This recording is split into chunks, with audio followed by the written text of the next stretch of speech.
right now. As you watch this video, TikTok's algorithm is scanning your child's face. It's analyzing their voice, their bedroom, their school uniform, their daily routine, and it is actively recommending that content, your child's content, to strangers across the world who have absolutely no connection to your family. Not because of a glitch, not because of an oversight, because TikTok built it that way, and we have the government documents to prove it.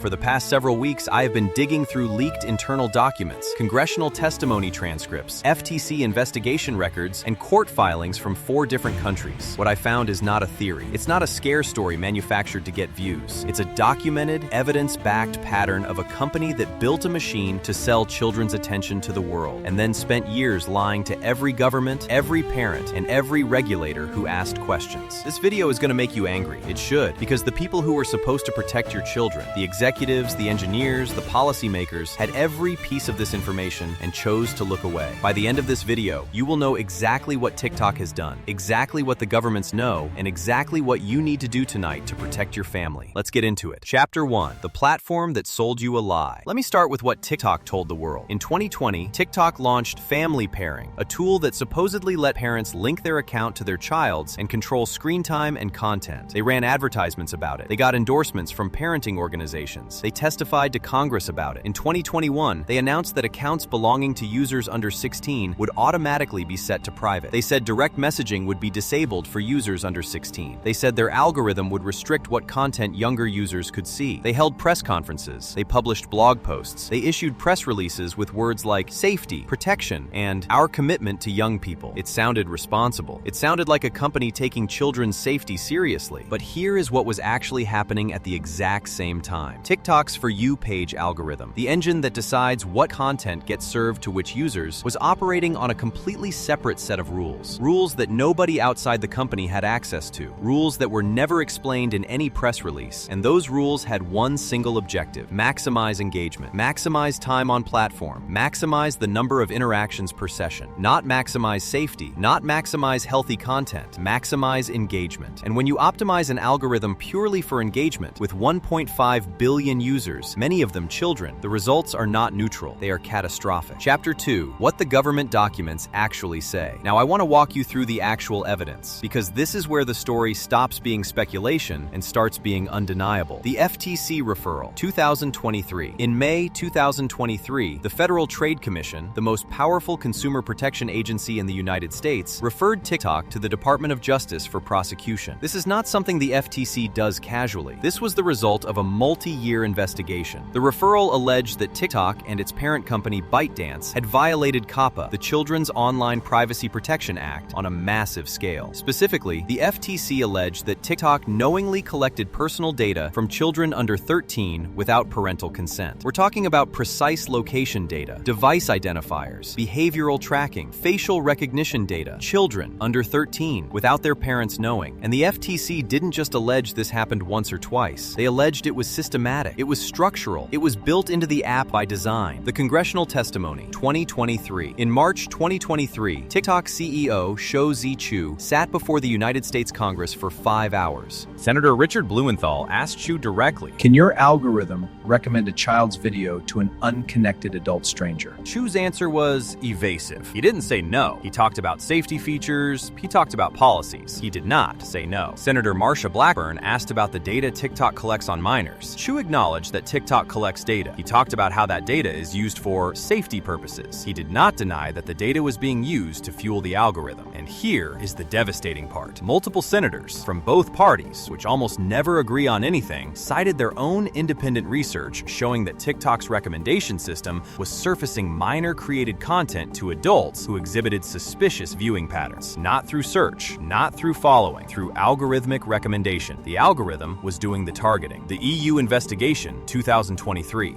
Across the Atlantic, the European Union launched its own formal investigation under the Digital Services Act. Their findings, released in 2023 and 2024, identified specific systemic risks in TikTok's algorithm related to minor protection. In September 2023, Ireland's Data Protection Commission, which is the lead EU regulator for TikTok, fined TikTok €345 million.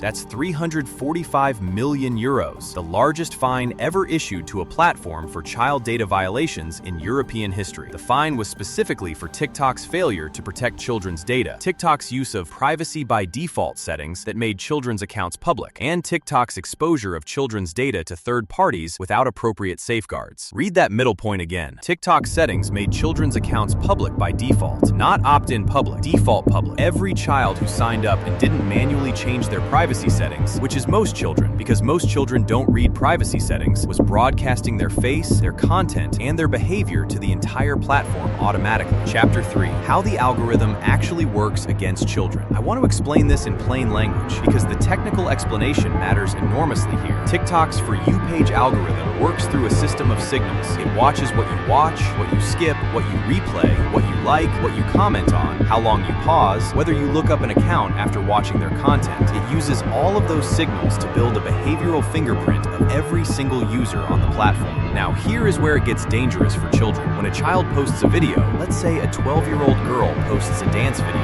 that video enters TikTok's content pool. The algorithm then begins testing that video. It serves it to a sample of users and watches how they respond. The algorithm does not check whether those users are appropriate viewers for a 12-year-old's content. It checks whether they engage. If certain adult users engage heavily with that video, replaying it, watching it multiple times, spending longer on it than they spend on other content, the algorithm reads those behaviors as positive engagement signals, and it serves that video to more users who exhibit similar patterns. This is the nightmare scenario that child safety experts have been warning about for years. The algorithm acts as an amplifier. A child posts innocent content. Adults with concerning behavioral patterns engage with it. The algorithm sees engagement. The algorithm shows the content to more users with similar behavioral patterns. The cycle accelerates. The child has no idea this is happening. Parents have no idea this is happening. The algorithm is just doing its job, maximizing engagement without any consideration of what those engagement patterns mean when they involve a minor. Researchers at Stanford's Internet Observatory and the Wall Street Journal both conducted independent tests of this system. They created accounts showing interest in minor-created content and measured how quickly TikTok's algorithm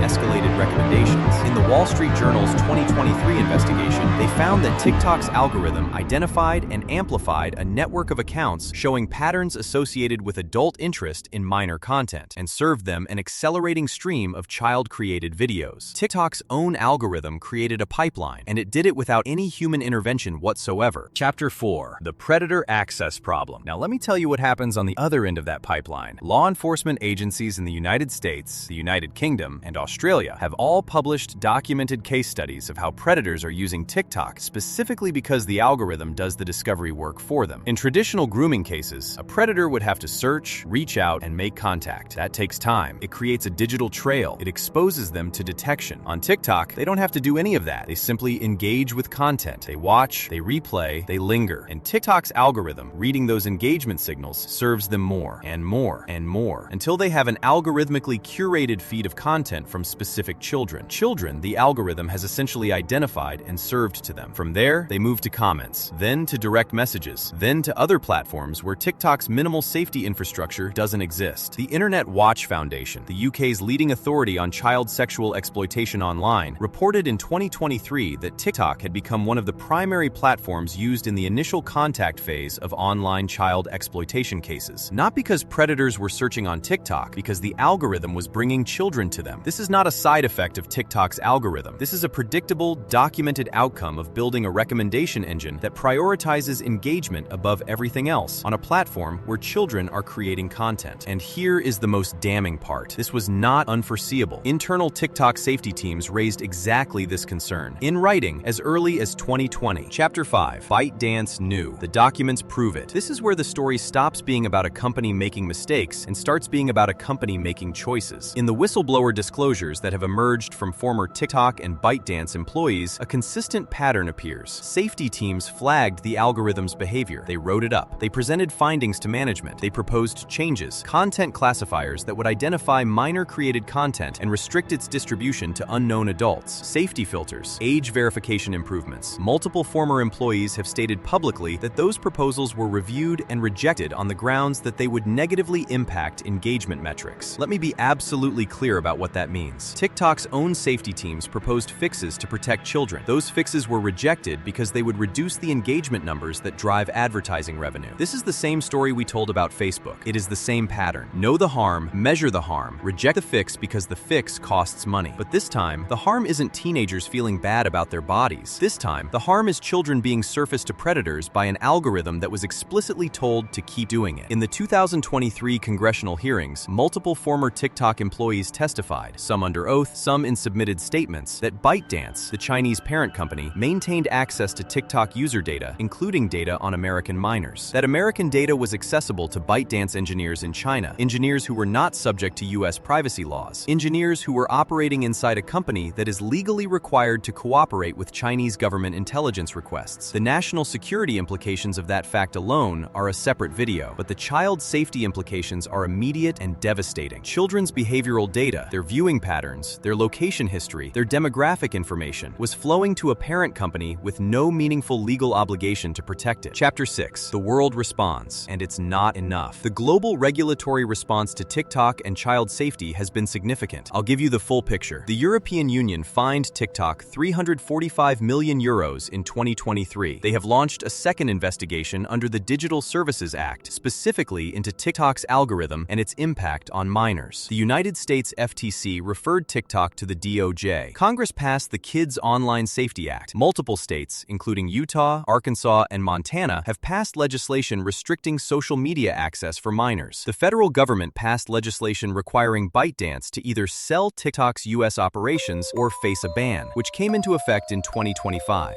The United Kingdom launched an age-appropriate design code and has been investigating TikTok's compliance. The Information Commissioner's Office fined TikTok £12.7 million in 2023 for misusing children's data. Australia banned social media for children under 16 entirely, the most aggressive regulatory action taken by any democratic government. Canada launched its own privacy investigation. France, Italy, and the Netherlands have all opened formal proceedings. This is coordinated global governmental recognition that TikTok poses a specific documented danger to children. This is not one country's political agenda. This is every major Western democracy independently reaching the same conclusion from their own evidence. And yet, as of today, TikTok remains installed on hundreds of millions of devices belonging to children around the world. The fines get paid, the investigations get launched, the testimonies get given, and the algorithm keeps running. Chapter 7. The chilling reality. I want to stop for a moment and let the weight of this settle. We are talking about a company that built a system that connects children to strangers, that documented the danger internally, that had engineers propose solutions, that rejected those solutions to protect revenue. We are talking about a company whose parent is legally required to share data with the government of a foreign nation, data that includes information about your children. We are talking about a recommendation algorithm so powerful and so indifferent to safety that law enforcement agencies across 3 continents have identified it as a tool being actively exploited by predators. And we are talking about children, real children, kids who are 10, 12, 15 years old, kids who downloaded an app because their friends were on it, kids who have no idea that the platform they use to post dance videos and funny lip syncs is running surveillance on their behavior and broadcasting it to the world. The parents who handed their kids a phone with TikTok installed didn't sign up for any of this. They were told the platform was safe. They were told the safety features worked. They were told the algorithm was neutral. None of it was true. Conclusion: what you do now.